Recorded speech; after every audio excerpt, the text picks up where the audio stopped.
ನಮಸ್ಕಾರ ಎಲ್ರಿಗೂ. ಲಕ್ಷಾಂತರ ಜನರ ಕನಸಾಗಿರುತ್ತೆ ಗೌರ್ಮೆಂಟ್ ಹುದ್ದೆ ತೊಗೊಬೇಕು ಅಂತ. ಅದಕ್ಕೋಸ್ಕರ ಸಾಕಷ್ಟು ಜನ ಕಷ್ಟಪಡ್ತಾ ಇರ್ತಾರೆ. ಕೆಲವರು ಓದ್ಬಿಟ್ಟು ಕೆಲ್ಸಕ್ಕೆ ಹೋಗದೆ ಪ್ರಿಪೇರ್ ಆಗ್ತಾ ಇದ್ದಾರೆ, ಕೆಲವರು ಇರೋ ಕೆಲಸನ ಬಿಟ್ಟು ಪ್ರಿಪೇರ್ ಆಗ್ತಾ ಇರ್ತಾರೆ, ಇನ್ನು ಕೆಲವರು ಕೆಲ್ಸಕ್ಕೆ ಹೋಗ್ಕೊಂಡೆ ಪ್ರಿಪೇರ್ ಆಗ್ತಾ ಇರ್ತಾರೆ. ಅಂಥವ್ರಿಗೆ ಕರ್ನಾಟಕ ಸರ್ಕಾರದ ಕಡೆಯಿಂದ ಕೊನೆಗೂ ಕೂಡ ಒಂದು ಸಿಹಿ ಸುದ್ದಿ ಸಿಕ್ಕಿದೆ. ಏನಪ್ಪ ಅಂತಂದರೆ, ಬರೋಬ್ಬರಿ 4723 ಹುದ್ದೆಗಳಿಗೆ ನೇಮಕಾತಿ ಮಾಡ್ತಾ ಇದ್ದೀವಿ ಅಂತ ಅಧಿಸೂಚನೆಯನ್ನು ಹೊರಡಿಸಿದ್ದಾರೆ. ಯಾವ್ಯಾವ ಇಲಾಖೆಯಲ್ಲಿ ಎಷ್ಟು ಹುದ್ದೆಗಳು ಖಾಲಿ ಇದ್ದಾವೆ ಅಂತ ನಾನು ಈ ವಿಡಿಯೋದಲ್ಲಿ ಎಕ್ಸ್ಪ್ಲೇನ್ ಮಾಡ್ತಾ ಹೋಗ್ತೀನಿ. ಇನ್ನು ನೀವು ನಮ್ಮ ಚಾನಲ್ನ ಸಬ್ಸ್ಕ್ರೈಬ್ ಮಾಡ್ಕೊಂಡಿಲ್ಲ, ದಯವಿಟ್ಟು ಸಬ್ಸ್ಕ್ರೈಬ್ ಮಾಡ್ಕೊಳ್ಳಿ. ಸೊ ಕಂಟಿನ್ಯೂ ಮಾಡೋಣ. 4723 ಹುದ್ದೆಗಳಲ್ಲಿ ಮೆಜಾರಿಟಿ ಹುದ್ದೆ 2314 ಹುದ್ದೆಗಳು KSRP ಕರ್ನಾಟಕ ಪೊಲೀಸ್ ಕಾನ್ಸ್ಟೇಬಲ್ ಹುದ್ದೆಗಳಿಗೆ ಅಧಿಸೂಚನೆಯನ್ನು ಹೊರಡಿಸಿದ್ದಾರೆ.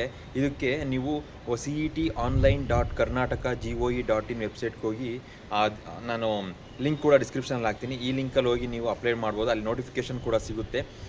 ಸೊ 2314 ಹುದ್ದೆಗಳು ಇಲ್ಲಿ ಬಾಕಿ ಇದ್ದಾವೆ. ಇಲ್ಲಿ ರಿಟರ್ನ್ ಟೆಸ್ಟ್ ಇರುತ್ತೆ, ನಿಮ್ಗೆ ಗೊತ್ತಿರೋ ಹಾಗೆ. ಅದಾದಮೇಲೆ physical test, first physical test, ಆಮೇಲೆ ರಿಟರ್ನ್ ಟೆಸ್ಟ್, ಆಮೇಲೆ ಮೆಡಿಕಲ್ ಟೆಸ್ಟ್ ಕೂಡ ಇರುತ್ತೆ. 2314 ಹುದ್ದೆಗಳು. ಇದಕ್ಕೆ ಅರ್ಜಿ ಸಲ್ಲಿಸೋದಕ್ಕೆ ಕೊನೆ ದಿನಾಂಕ ಆಗಸ್ಟ್ 10ನೇ ತಾರೀಕು ಇರುತ್ತೆ. ಅದಾದಮೇಲೆ ಎರಡನೇದು KREIS. ನೀವೇನಾದರೂ ಟೀಚಿಂಗ್ ಹುದ್ದೆಗೆ ಟ್ರೈ ಮಾಡ್ತಾ ಇದ್ದರೆ, Karnataka residential education institutional society, ಈ ಒಂದು ಡಿಪಾರ್ಟ್ಮೆಂಟಲ್ಲಿ 1087 ಹುದ್ದೆಗಳು ಖಾಲಿದ್ದಾವೆ. ಅದಕ್ಕೆ ಕೂಡ ಈಗ ನೋಟಿಫಿಕೇಷನ್ ರಿಲೀಸ್ ಮಾಡಿದ್ದಾರೆ.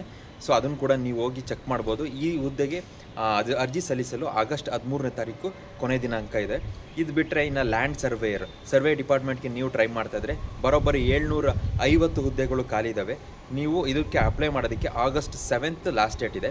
ಇನ್ನು ವಿಲೇಜ್ ಅಡ್ಮಿನಿಸ್ಟ್ರೇಟಿವ್ ಆಫೀಸರ್ಸ್, ಇದಕ್ಕೆ ನೀವು ಟ್ರೈ ಮಾಡ್ತಾಯಿದ್ರೆ, ವಿಲೇಜ್ ಏರಿಯಾಗಳಲ್ಲಿ ನೀವು ಗ್ರಾಮ ಆಡಳಿತ ಅಧಿಕಾರಿ ಒಂದು ಹುದ್ದೆಗೆ ನೀವು ಟ್ರೈ ಮಾಡ್ತಾಯಿದ್ರೆ 572 ಹುದ್ದೆಗಳು ಬಾಕಿ ಇದ್ದಾವೆ. ಇದಕ್ಕೆ ನೀವು ಅರ್ಜಿ ಸಲ್ಲಿಸೋಕ್ಕೆ 30 ಜುಲೈ ಲಾಸ್ಟ್ ಡೇಟ್ ಆಗಿರುತ್ತೆ. ಈ ಎಲ್ಲದಕ್ಕೂ ನೀವು ಎಲ್ಲಿ ಅರ್ಜಿ ಸಲ್ಲಿಸ್ಬೋದು ಅಂತಂದರೆ cet.online.karnataka.gov.in ಈ ವೆಬ್ಸೈಟಲ್ಲಿ ಹೋದರೆ ನಿಮಗೆ ಆ ನೋಟಿಫಿಕೇಷನ್ ಸಿಗುತ್ತೆ. ಮತ್ತು ನಾನು ವಿಲೇಜ್ ಅಡ್ಮಿನಿಸ್ಟ್ರೇಟಿವ್ ಆಫೀಸರ್ಸ್ ಅಂತ ಹೇಳಿದ್ನಲ್ಲ, ಅದರಲ್ಲಿ ನಿಮಗೆ ಡಿಸ್ಟ್ರಿಕ್ಟ್ ವೈಸ್ ಬೈಫರ್ಕೇಷನ್ ಕೂಡ ಇದೆ. ಯಾವ ಒಂದು ಜಿಲ್ಲೆಗಳಲ್ಲಿ ಎಷ್ಟೆಷ್ಟು ಹುದ್ದೆಗಳು ಬಾಕಿ ಇದ್ದಾವೆ ಅಂತ ಕೂಡ ನೀವು ಹೋಗಿ ನೋಡ್ಬೋದು. ಅದನ್ನು ನಾನು ಮುಂದಿನ ವಿಡಿಯೋದಲ್ಲಿ ನೋಟಿಫಿಕೇಷನ್ ಸಮೇತ ಏನೇನು ಎಲಿಜಿಬಿಲಿಟಿ, ಸೆಲೆಕ್ಷನ್ ಕ್ರೈಟೀರಿಯಾ ಮತ್ತು ಪ್ರೊಸೀಜರ್ ಏನು ಸೆಲೆಕ್ಷನ್ಗೆ, ಅದನ್ನೆಲ್ಲದೂ ಒಂದು ವಿಡಿಯೋ ಮಾಡ್ತೀನಿ ಮುಂದಿನ ವಿಡಿಯೋದಲ್ಲಿ. ಈ ವಿಡಿಯೋದಲ್ಲಿ ಯಾವ್ಯಾವ ಡಿಪಾರ್ಟ್ಮೆಂಟಲ್ಲಿ ಎಷ್ಟೆಷ್ಟು ಹುದ್ದೆ ಖಾಲಿ ಇದೆ ಅಂತ ಮಾತ್ರ ಹೇಳ್ತಾ ಇದ್ದೀನಿ. ಸೊ ನಾನು ಈ ಲಿಂಕ್ ಹೇಳಿದ್ನಲ್ಲ, ಆ ಲಿಂಕ್ನ ನಾನು ಡಿಸ್ಕ್ರಿಪ್ಷನಲ್ಲಿ ಹಾಕಿರ್ತೀನಿ. ಅಲ್ಲಿ ಹೋಗಿ ನೀವು ಅಪ್ಲೈ ಮಾಡ್ಬೋದು ಮತ್ತು ನೋಟಿಫಿಕೇಷನ್ ಕೂಡ ಡೌನ್ಲೋಡ್ ಮಾಡ್ಕೊಬೋದು.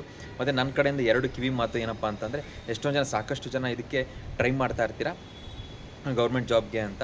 ಸೊ ಲಾಸ್ಟ್ ಡೇಟ್ವರೆಗೂ ಕಾಯಬೇಡಿ, ಯಾಕೆಂದರೆ ಸರ್ವರ್ ಸಮಸ್ಯೆ, ಡಾಕ್ಯುಮೆಂಟೇಷನ್ ಅಪ್ಲೋಡ್ ಆಗೋ ಸಮಸ್ಯೆ, ಟೆಕ್ನಿಕಲ್ ಸಮಸ್ಯೆ ಕೂಡ ಇನ್ನೊಂದು 2-3 ದಿನ ಇದ್ದಾಗೆ ಲಾಸ್ಟ್ ಡೇಟ್ಗಳಲ್ಲಿ ಈ ಥರ ಪ್ರಾಬ್ಲಮ್ ಬರುತ್ತೆ. ದಯವಿಟ್ಟು ಆದಷ್ಟು ಬೇಗ ಹೋಗಿ ಅಪ್ಲೈ ಮಾಡಿ. ಮತ್ತು ಇನ್ನೊಂದೇನಪ್ಪ ಅಂತಂದರೆ, ಈ ರಿಕ್ರೂಟ್ಮೆಂಟು ಫಾಸ್ಟ್ ಪೇಸ್ಡ್ ರಿಕ್ರೂಟ್ಮೆಂಟ್ ಆಗಿರೋದ್ರಿಂದ ಆದಷ್ಟು ಈ ಇಯರಲ್ಲಿ ಕ್ಲೋಸ್ ಆಗುತ್ತೆ. ನಿಮಗೆ ಪ್ರಿಪೇರ್ ಆಗೋದಕ್ಕೆ ಕನಿಷ್ಠ ಒಂದು 2-3 ತಿಂಗಳು ಟೈಮ್ ಸಿಗ್ಬೋದು ಅಷ್ಟೇ. ದಯವಿಟ್ಟು ಈ ಟೈಮ್ನ ಯೂಟಿಲೈಸ್ ಮಾಡಿಕೊಂಡು ನಿಮ್ಮ ಕನಸನ್ನ ನನಸು ಮಾಡ್ಕೊಳ್ಳಿ ಅಂತ ಹೇಳ್ತೀನಿ. ಸೊ ಎಲ್ಲರಿಗೂ ನಾನು ಆಲ್ ದ ಬೆಸ್ಟ್ ಅಂತ ಹೇಳ್ತೀನಿ. ಮುಂದಿನ ವಿಡಿಯೋದಲ್ಲಿ ನಾನು ಹೇಳ್ತೀನಿ ಹೆಂಗೆ ಅಪ್ಲೈ ಮಾಡೋದಂತ, ಅದೊಂದು ವಿಡಿಯೋ ಮಾಡ್ತೀನಿ. ಸೊ ಅಲ್ಲಿವರೆಗೂ ಈ ವಿಡಿಯೋ ನಿಮಗೆ ಇಷ್ಟ ಆಗಿದ್ದರೆ, ನಿಮ್ಮ ಫ್ರೆಂಡ್ಸ್ ಯಾರಾದರೂ ಪ್ರಿಪೇರ್ ಆಗ್ತಾಯಿದ್ರೆ ದಯವಿಟ್ಟು ಶೇರ್ ಮಾಡಿ, ಅವ್ರಿಗೂ ಕೂಡ ಯೂಸ್ ಆಗ್ಬೋದು. ಸೊ ಮತ್ತೆ ಮುಂದಿನ ವಿಡಿಯೋದಲ್ಲಿ ಸಿಗ್ತೀನಿ. ಅಂಥವ್ರಿಗೂ ನಮ್ಮ ವಿಡಿಯೋನ ಲೈಕ್ ಮಾಡಿ, ಶೇರ್ ಮಾಡಿ, ಕಮೆಂಟ್ ಮಾಡಿ, ಮತ್ತು ನಮ್ಮ ಚಾನಲ್ ಸಬ್ಸ್ಕ್ರೈಬ್ ಮಾಡ್ಕೊಳ್ಳಿ ಅಂತ ಹೇಳ್ತಾ, love you all, take care, bye.